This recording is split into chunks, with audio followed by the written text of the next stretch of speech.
Hi, I'm Sophie. I lived in a beautiful suburban neighborhood where my life was filled with both hope and sadness. One sunny afternoon, Michael and I sat in our cozy living room, and the ticking clock broke the silence. "Why don't we try another doctor, Sophie? There must be someone who can help," Michael said, sounding hopeful. I sighed, feeling the weight of years of failed treatments. "I don't know, Michael. It feels like we've seen every specialist in the state." He took my hand and looked at me sincerely. "We can't give up. We're in this together." His support kept me going, but we didn't know that trouble was coming. The doorbell rang, and Michael's mother, Evelyn, stood there, looking disapproving. "Michael, we need to talk, alone," she said, casting a contemptuous glance at me. Reluctantly, Michael followed her to the kitchen. I could hear them talking. "Michael, you need to think about your future. This situation with Sophie isn't changing," Evelyn said, her voice cold. "Mom, I love Sophie. We're not giving up on having a family," Michael replied firmly. "You need an heir to carry on the family name. Maybe it's time to consider other options," Evelyn suggested, hurting my feelings. That night, as we lay in bed, Michael wrapped his arm around me. "Don't listen to her, Sophie. We'll prove her wrong," he whispered. Days turned into weeks, and our hope returned when I finally got a positive pregnancy test. We were so happy, but our joy didn't last long. During a family dinner, Evelyn said something hurtful. "A baby with her health issues? Let's see how long this lasts," she muttered just loud enough for us to hear. I felt a lump in my throat, but Michael squeezed my hand under the table. "We're going to be fine, love," he reassured me.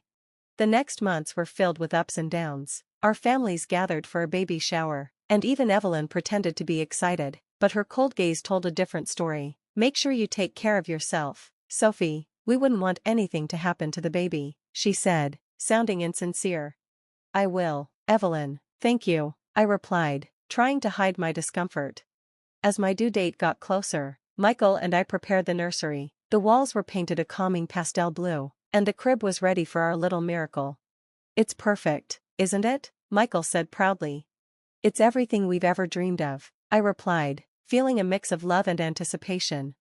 However, our dreams shattered when complications arose during labor. The doctors rushed me into surgery, and when I woke up, they told me our baby boy didn't survive.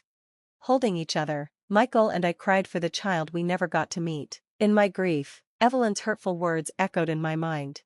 Despite our pain, we refused to give up. With each other's support, we faced our challenges head-on, determined to overcome the hurdles life threw at us. "Our love is stronger than any obstacle," Michael assured me, his voice soothing my aching heart.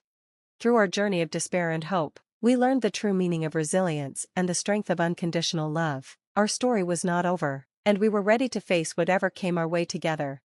Months passed after our heartbreaking loss, and just when hope felt distant, a miracle happened. I was pregnant again. The joy Michael and I felt was beyond words. Like sunlight breaking through dark storm clouds, we embraced this new beginning after years of heartache.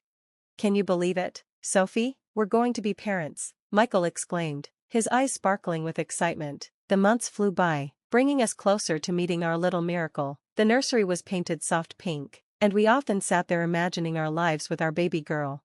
Finally, the day arrived. After hours of labor, we welcomed our daughter, Emma, into the world. She was perfect in every way. Her tiny hands and soft cries filled our hearts with indescribable love. "We did it, Sophie. She's here and she's perfect," Michael whispered, tears of joy in his eyes as he held Emma for the first time. Our little family felt complete.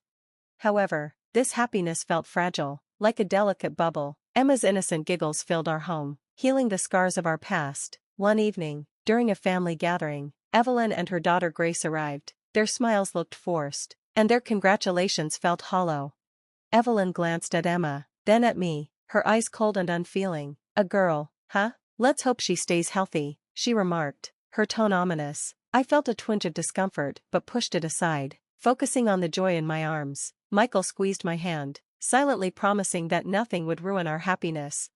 The first 3 months of Emma's life were a whirlwind of sleepless nights and endless cuddles, but our bliss was short-lived. Suddenly, Emma fell ill, and her condition worsened quickly. Despite the doctor's best efforts, we lost her. Our world, once filled with laughter and cries, was now silent.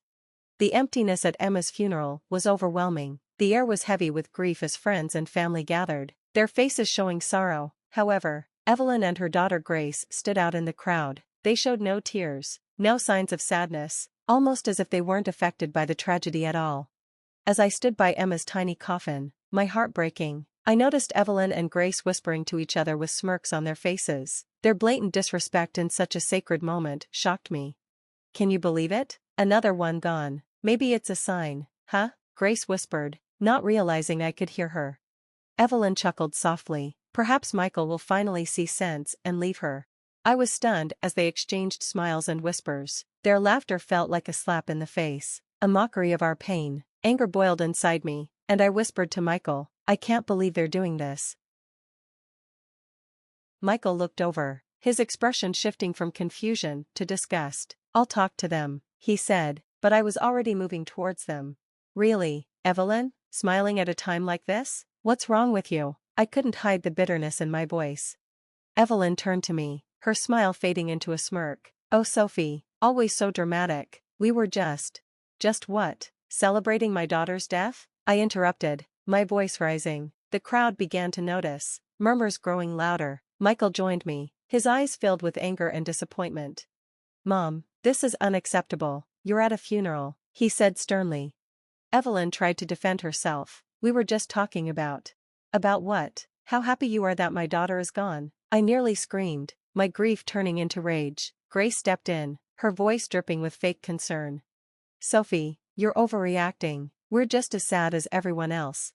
"No, you're not," I shot back. "You never wanted me to be happy, not with Michael, not with Emma. You've always wanted me gone."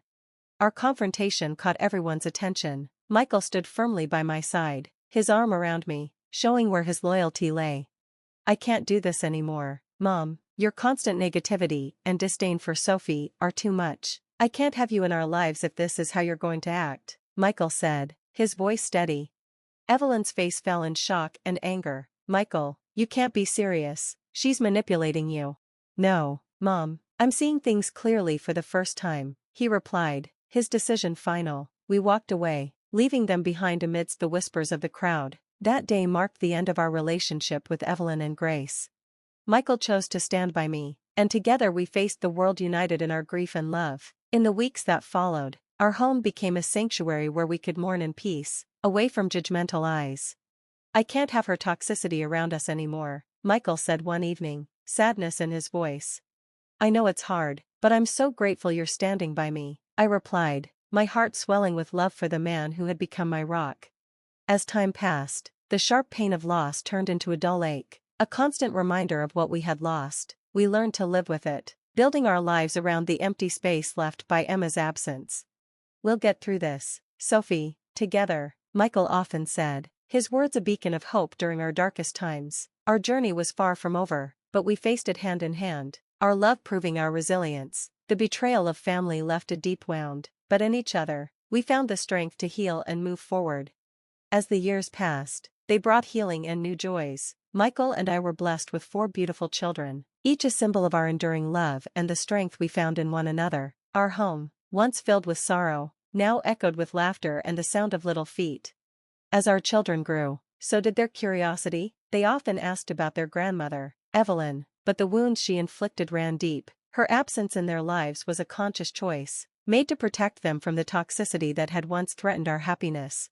One day, out of the blue, we received a call. Evelyn was gravely ill and wanted to see us. She wanted to meet the grandchildren she had never known. The news stirred a whirlwind of emotions within me. "Why now, Michael? After all these years?" I asked, my voice filled with confusion and bitterness. "I don't know, Sophie, but she's still my mother. Maybe we should let her meet the kids, just once," Michael replied, torn between his family ties and the pain of the past. After much deliberation, I agreed, not for Evelyn, but for our children and perhaps for Michael to offer him some closure. On the day of the visit, I watched as Evelyn entered our home, frail and aged, a stark contrast to the woman who once used words as weapons. Our children greeted her politely, unaware of the heavy history hanging in the air. As Evelyn interacted with them, I noticed a flicker of regret in her eyes, but it felt too little, too late. The chasm between us was too wide, and the hurt ran too deep. After the children went to bed, Evelyn turned to me, her eyes weary. "Sophie, I know I've made mistakes. I'm sorry, truly sorry, Evelyn said, her words long overdue but failing to stir forgiveness in my heart. Evelyn, I appreciate your apology, but I can't forget what you did, how you made us feel when we needed support the most. I looked at Michael, who sat beside me, a silent source of strength. Mom, we've moved on. We've built a happy life without the negativity you brought into it, he added firmly. Evelyn nodded, a single tear trailing down her cheek. I understand. I just needed to say it and try to make things right before it's too late. As she left our home that night, I felt a sense of closure. The chapter of our lives tainted by her bitterness was finally coming to an end. I had moved on, and we had moved on. In the faces of our children, I saw a bright future, unburdened by the past. We did the right thing letting her see the kids, I said. Yes, we did, for them, and maybe a little for us too, Michael replied, and I felt a weight lift from my shoulders. Our story, marked by trials and tribulations, was also one of triumph and love. It reminded us that out of despair can come the greatest joys, and that, in the face of betrayal and hurt, the strength of the human spirit can prevail. The story of Sophie and her journey through heartache and triumph has come to an end, but it leaves us with a thought-provoking question. If you were in Sophie's place, would you have allowed Evelyn, the person who caused so much pain, to meet your children in her final days? Is compassion more important than past grievances, especially when someone is seeking forgiveness at the end of their life?